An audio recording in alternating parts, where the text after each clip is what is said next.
الحمد لله رب العالمين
tunaipokea hadithi kutoka kwa Minhal ibn Amri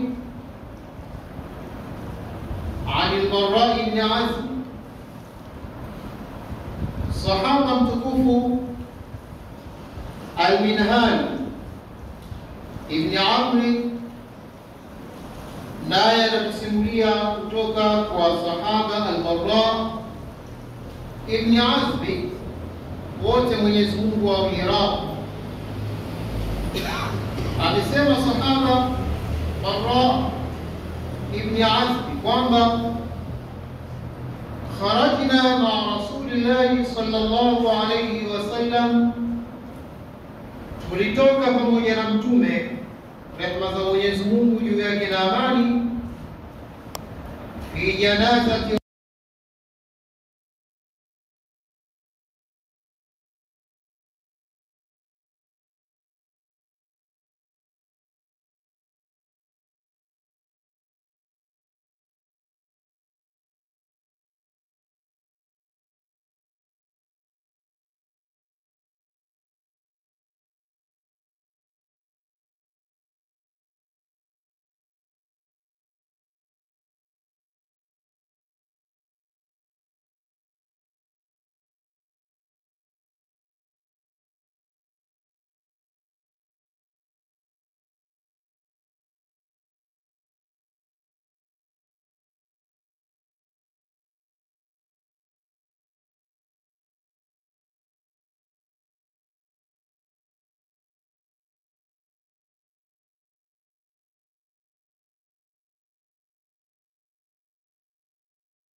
wakati tumeketi akawa kama vile anachimba chimba katika ardhi. Farafa rasahu, Mtume akanyanyua kichwa chake, akainua kichwa chake. Waqal, na akasema Mtume sallallahu alayhi wasallam, ista'idhu billahi min adhabi al-qabri, jilindeni kwa Mwenyezi Mungu kutokana na adhabu ya kaburi. Ista'idhu billah min adhabi al-qabri, jilindeni kwa Mwenyezi Mungu kutokana na adhabu ya kaburi. Haya ni maneno ya Mtume, anawaeleza waliokuwa pembezoni mwake, na leo yametufikia sisi Waislamu wa Tanzania katika Masjidi Quba, tukikumbushana maneno aliyosema Mtume kuwaambia wale aliokuwa nao kwamba jilindeni kwa Mwenyezi Mungu kutokana na adhabu ya kaburi. Alisema maneno hayo mara mbili au mara tatu akiwa anayarudia. Thumma qala, kisha akasema Mtume sallallahu alayhi wasallam, innal abda almu'min, hakika mja aliyekuwa muumini, hakika mja aliyekuwa muumini, idha kana fi iqbali min al-akhirah wa inqita'i min ad-dunya, anapokuwa yupo jirani kuelekea akhira na kuachana na dunia. Mja muumini anapokuwa jirani kuelekea akhira na kuachana na dunia,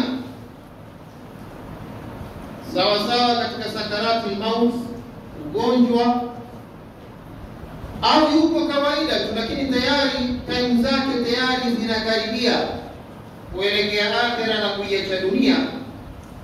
Nazalat ilayhi malaikatu, umteremkia yeye malaika, umshukia yeye malaika, biwujuhihim, weupe wa nyuso.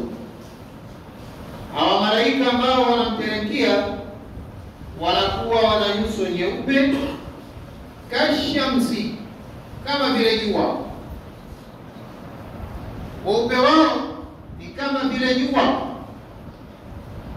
Wamahum kafaru min aljanna, wakiwa wamebeba pia sanda itokayo peponi. Haya ni matayarisho na taarifa ya muumini tunayopewa na Bwana Mtume sallallahu alayhi wasallam. Kwa hiyo hao malaika waliomshukia wenye nyuso nyeupe kama vile jua, wakiwa na kitambaa au sanda itokayo peponi, wa hanutin min hanutil janna, na perfume katika perfume za peponi, na mafuta ya kunukia katika mafuta ya peponi. Yani ile sanda ya maiti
Qala an-nabii sallallahu alayhi wasallam, akasema mtume rehma za Mwenyezi Mungu juu yake na amani, fatakhruj, nafsi ile itavuka, itatoka, watasir kama tasiru al-qatratu min as-saqa, itatoka na itakuwa inapita kama vile matone yanapopita katika chombo chenye ubebaji wa maji ya matundu. Yani kama vile mtu amebeba chombo chenye mfujo, jinsi yanapotoka yale maji kwenye matundu, na ndivyo ni roho na nafsi ya huyo mtu inapotoka ndani ya mwili wake. Fayakhudhunaha, wataichukua ile roho ile nafsi, fala yadhunaha fi kaffihi tarfat ainin hatta yakhudhunaha, hawataiacha ianguke au isimame popote isipokuwa wameidhibiti, wameishika ile roho. Fi dhalika al-kafan wal-bunut,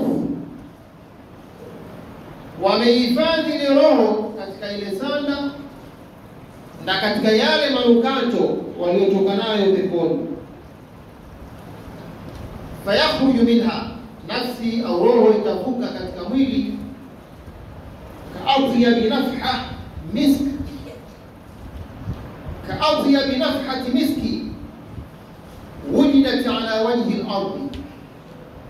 Nafsi itatoka, ile roho itatoka, itakuwa na harufu iliyokuwa nzuri sana, inayonukia sana, ambayo imepatikana katika mgongo wa ardhi sallallahu alaihi wasallam. Hii ni nafsi ya muumini, roho ya muumini, jinsi inapotoka katika mwili wake na inapopokelewa na malaika, inanukia mnuko uliokuwa mzuri ambao haujawahi kupatikana katika mgongo wa ardhi. Baada ya kuipokea ile roho, fayasaduna biha, watapanda nayo kuelekea mbinguni. Fala yamuruna biha ala malain min almalaika, hawataipitisha ile roho kwa kundi lolote katika kundi la malaika, kuanzia hii mbingu ya kwanza. Hawataipitisha ile roho ya muumini iliyovuliwa katika kundi lolote katika kundi la malaika, illa qalu, isipokuwa watasema wale malaika, ma hadhihi ruh, ni roho gani hii? Ma hadhihi ruh, ni roho gani hii? At-tayyiba, iliyokuwa mzuri namna hii. Fayaqulun, watasema wale malaika walioichukua roho ile, ruhu fulani, hii ni roho ya fulani bin fulani bin fulani, bi ahsani asma'ihi, watakuwa wanayataja yale majina yake mazuri. Hii ni roho ya fulani bin fulani bin fulani bin fulani, sallallahu alaihi Muhammad. Mungu atujalie miongoni mwao. Kwa hivyo watakuwa wakiyataja hayo majina ya yule mtu, thumma yantahuna biha ila samai dunia, watafika katika uwingu wa dunia unaoona hapo nje. Fayastaftihuna laha, wataomba ruhusa ya kufunguliwa, wataomba ruhusa ya kufunguliwa, manake watahudisha. Faiftah lahu, watafunguliwa baada ya kupiga hodi. Fayastakbiruha wa yashayuha min kulli samai marra biha ila samai allati taliha. Hali hii itaendelea kila wanapofika katika mbingu fulani. Baada ya mbingu ya kwanza, watakwenda katika mbingu ya pili, watakutana na malaika pale, nao watapatwa na mshangao, hii ni roho gani? Wataieleza hii ni roho ya fulani ni fulani ni fulani kwa majina yake mazuri.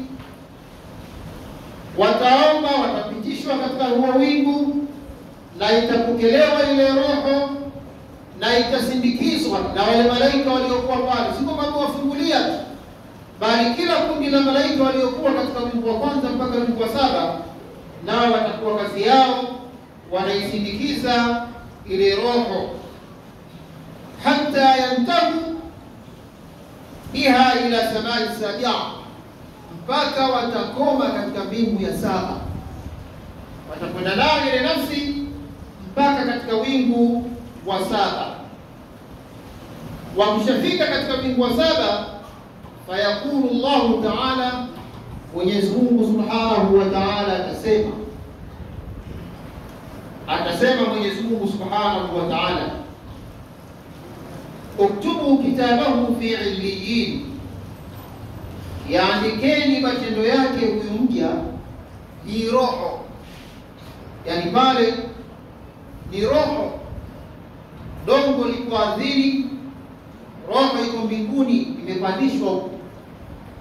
Sasa Mungu anawaelekeza, tubu kitabahu fi illiyin, yaandikeni matendo yake, daftari lake katika illiyin, lile lilotajwa ndani ya Qur'an, innal abrara la fi illiyin wama adraka ma illiyun kitabun marqum yashhaduhu al-muqarrabun. Sallallahu alaihi Muhammad.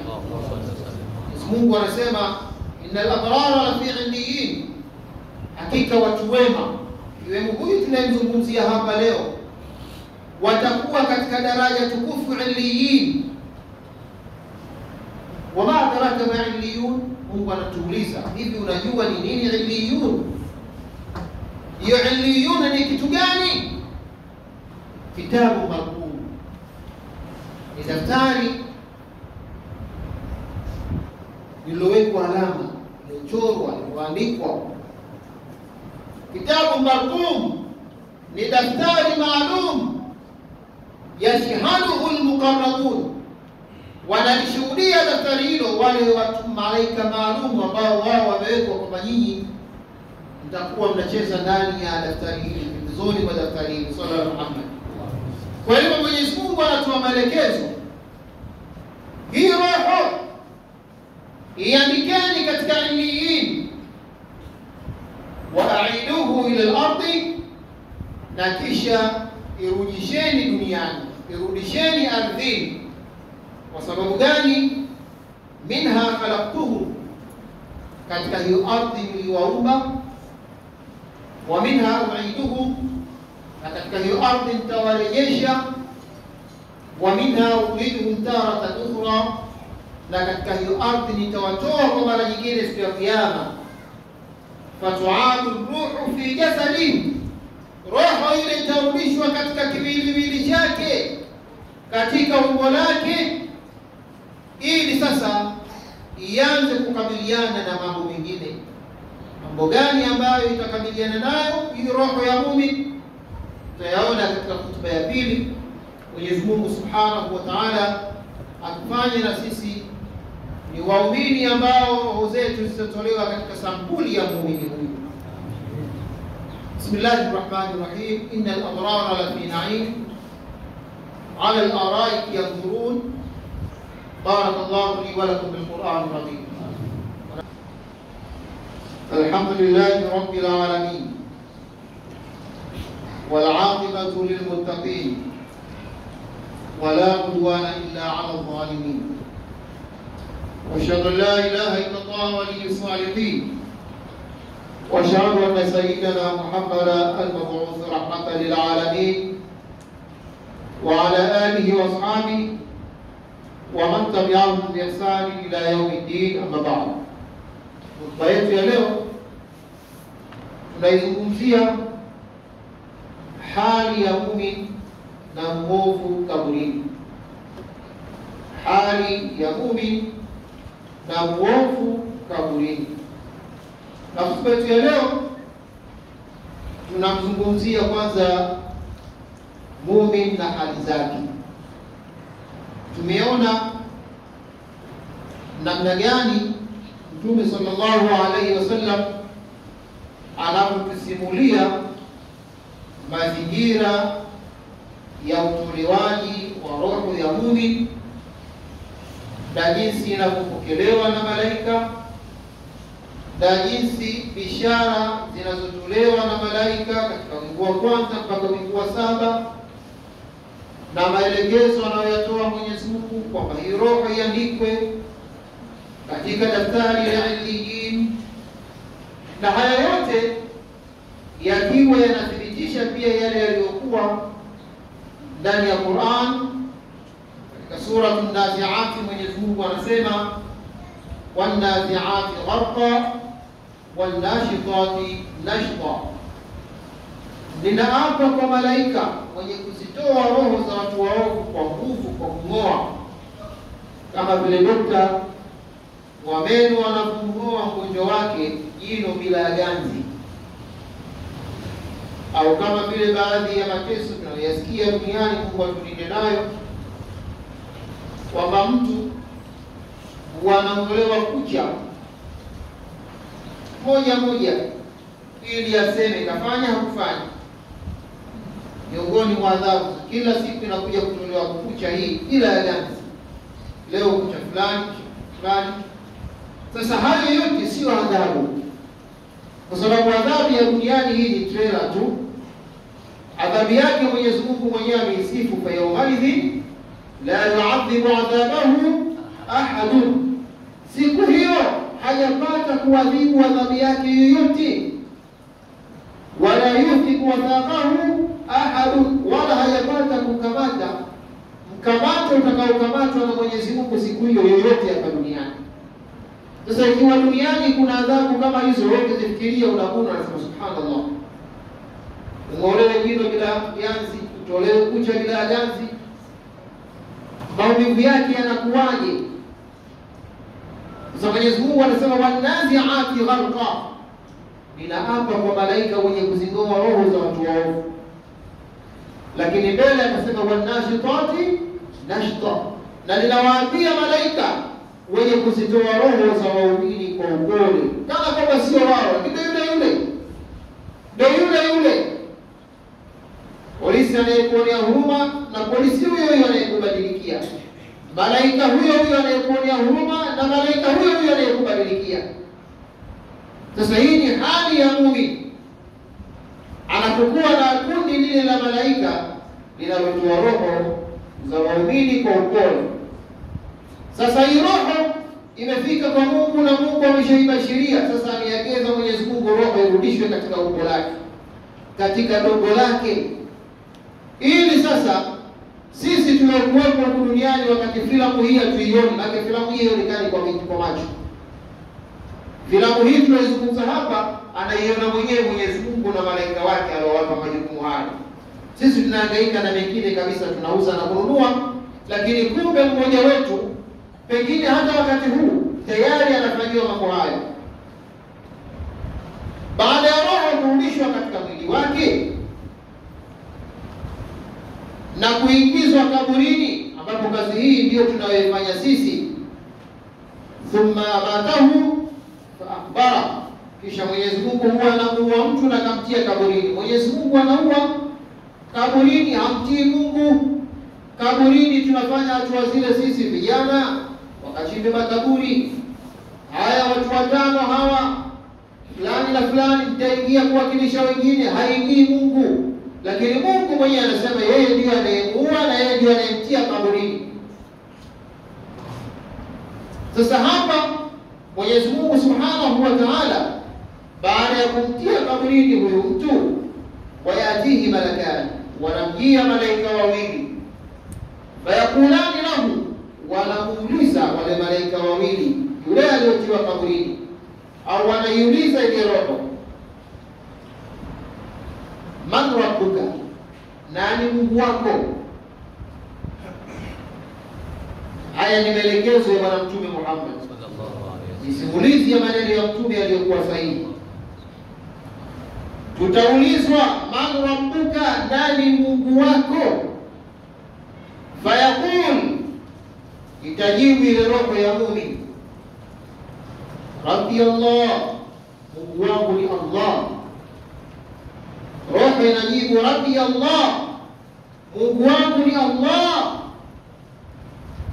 Haipepesi umsomee talqini, umpe rushi usimpe rushi, huyu tayari alishajipanga. Sallallahu alaihi Muhammad.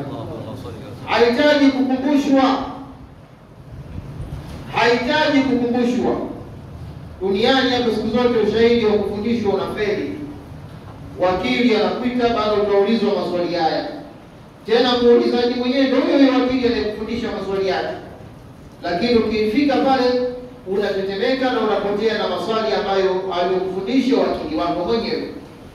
Sasa sikwambii mbele ya Mwenyezi Mungu Subhanahu wa Ta'ala kama hujajipanga utoboi. Sasa anajibu yule mtu, Rabbi Allah, Mungu wangu ni Allah. Ataulizwa tena, wa madinuka, ipi dini yako? Dini yako ni ipi? Wa madinuka, dini yako ni ipi? Fayaqul, atajibu kwa kusema dini al-Islam, dini yangu ni Uislamu. Anajibu kwa kusema dini yangu ni Uislamu. Swali Mtume Muhammad. Kisha taulizwa tena, madha takulu fi hadha ar-rajul alladhi bu'itha fikum, unatoa taarifa gani, una maelezo gani kwa huyo mtu ambaye ameletwa kwenu? Mtu huyo ni nani? Muhammad sallallahu alaihi wasallam. Unasema nini kuhusiana na huyu mtu ambaye ameletwa kwenu? Tupe taarifa yake, tupe ripoti zake. Fayakul, sema huyu mtu kwa kujiamini, huwa Rasulullah, huyo ni mjumbe wa Mwenyezi Mungu. Hawezi akasema huwa Mayele, huwa Aziziki, huwa Protus Chama. Hawezi akasema maneno hayo kwa sababu kajipanga. Lakini sisi ambao hawa niliowataja hapa ndio wametuganda mdomoni wetu, utasema ukiulizwa huyo ni nani utamjibu huwa Mayele, huwa Protus Chama, kwa sababu mdomo wako ulikuwa mbichi kuwatajataja hao. Kuna watu leo wamehifadhi majina ya wachezaji wa Simba na Yanga na Azam pamoja na ugeni wao wote na majina yao yote kwa magumu, lakini kwa sababu ni kitu ambacho wamejipanga nacho, anapanga safi ya timu kuanzia namba 1 mpaka 11 bila kubabaika. Lakini ukimwambia kutajia nguzo na Uislamu, anaweza kuchanganyia vitu ambavyo hujui kabisa. Inna lillahi. Sasa huyu anaulizwa na anajibu huwa Rasulullah, huyo ni mjumbe wa Mwenyezi Mungu. Wama allamaka, alikufundisha nini? Nini ambacho alikufundisha huyo? Fayaqul, atasema huyu amenifundisha mimi Qur'an, kitabu cha Mwenyezi Mungu. Wa amantu bihi, na nimemwamini. Wa sadaqtuhu, na nimemkubali. Fayunadi munadi, ataita mwenye kuita huko. Utasikia sauti tu. Ukiangalia kulia, shoto, mbele, nyuma, juu, chini. Humuoni muhitaji, lakini unaisikia sauti. Sauti hiyo inasemaje? Sadaqa abdi, mja wangu amesema ya kweli. Hiyo ni sauti ya Mungu inaita. Sadaqa abdi, mja wangu amejibu kweli. Fafrishu lahu firashan fil janna, kunjulieni tandiko la peponi. Sallallahu alaihi Muhammad. Kunjulieni dosati la peponi. Fafrishu lahu firashan fil janna, kunjulieni tandiko dosati la peponi. Walbisuhu libasan min aljanna, na mbesheni mavazi ya peponi. Haya hayapo hapa duniani. Uwezo ukapata duka lolote na Paris wala Washington DC, vazi la peponi hilo linapatikana huko, vazi la peponi. Mungu anambashiria mja wake, walbisuhu libasa min aljanna, mbesheni vazi la peponi. Waftahu lahu baban ila aljanna, na mfungulieni mlango wa pepo. Yuko kaburini hapo, kaburi lake linakuwa kama vile alivyosema Mtume, al-qabru rawatun min riyadil janna, kaburi linaweza kuwa ni kiwanja katika viwanja vya pepo. Hali yake ndio kama hii ambayo Mwenyezi Mungu anaibashiria roho ya mtu mwema pale kaburini.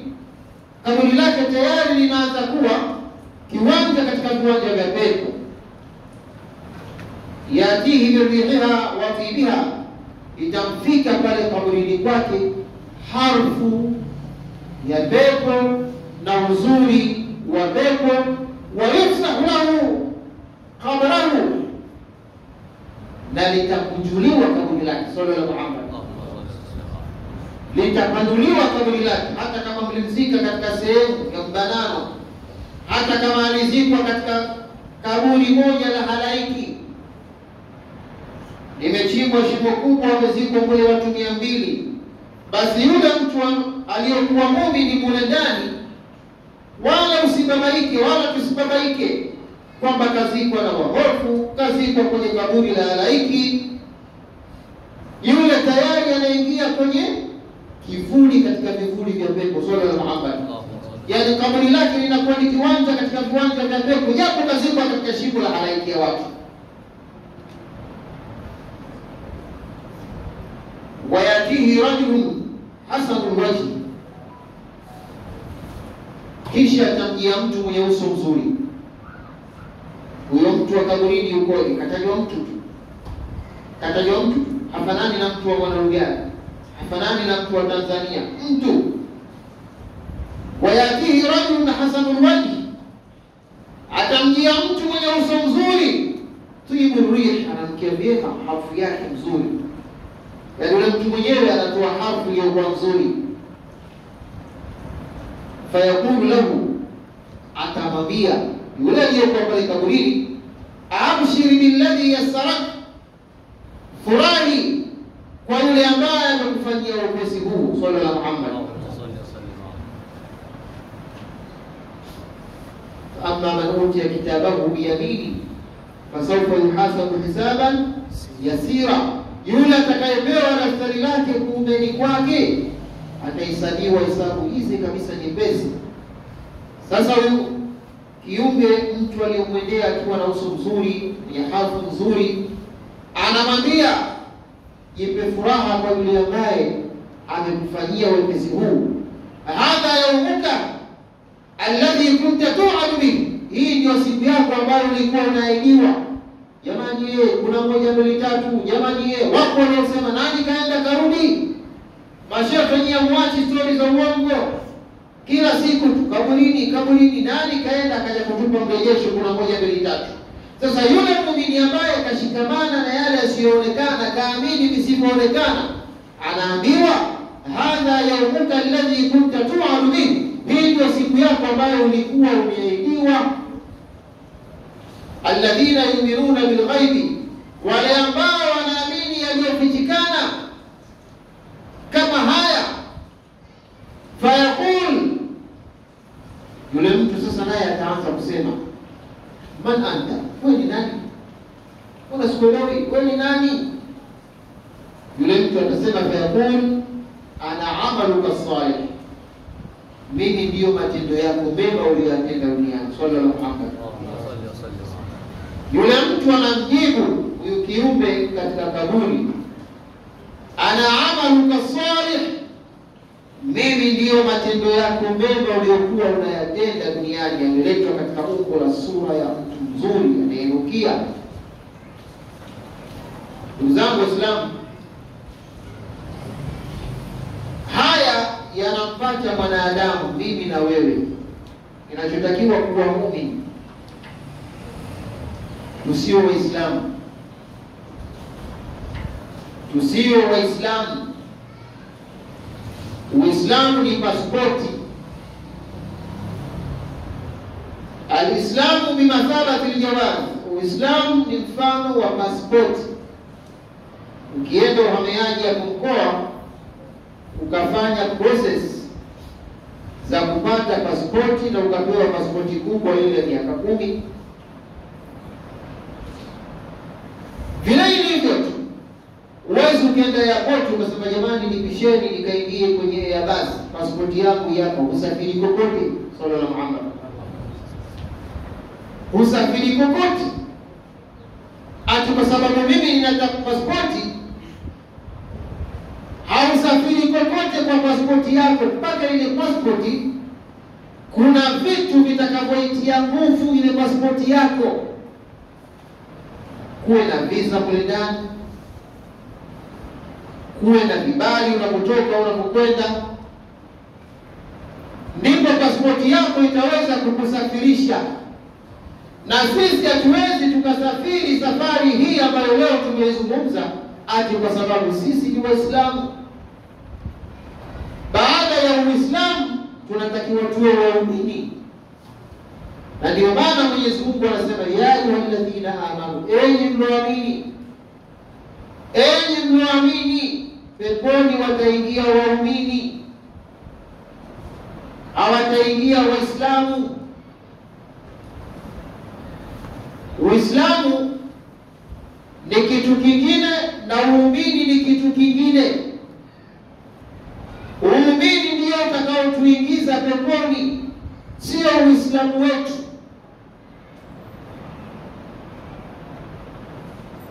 Uumini.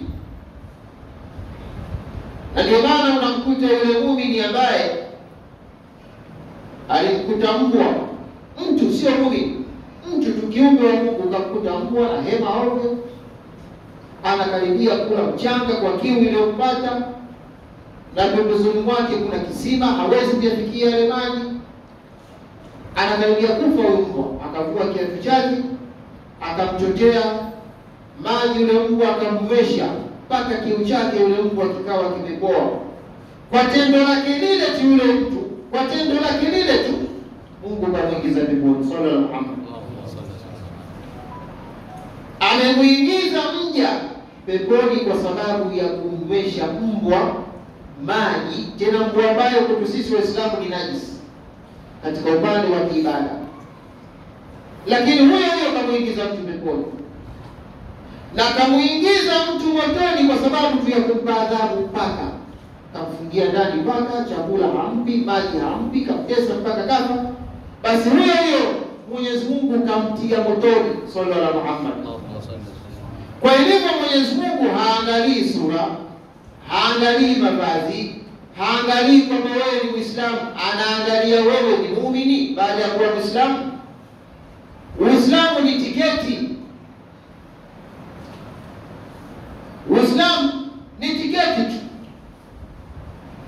Lakini uumini ndio kibali cha kukuingiza wewe peponi. Kwa hivyo roho ya huyu mja ambaye tunamzungumzia leo hapa, muumini, ameitengeneza yeye mwenyewe hapa duniani, na sisi tunatakiwa tuzitengeneze roho zetu. Kila mmoja matendo yake uyaangalie, haya mimi kesho yananiweka katika nafasi gani. Sallallahu alaihi wasallam. Ili roho yako itakapotoka ipokelewe kama ilipokelewa roho ya huyu, na Mwenyezi Mungu atujalie. Vipi muumini naye, vipi yule muovu, hali yake itakuwa? Biidhnillah taala tutakuja kuiona naye hali yake imeimaria inshallah, jinsi hali ya muovu roho yake naye inapokelewa na mapito yake huko katikati, na mwisho hali yake inakuwa. Inna Allaha wa malaikatahu yusalluna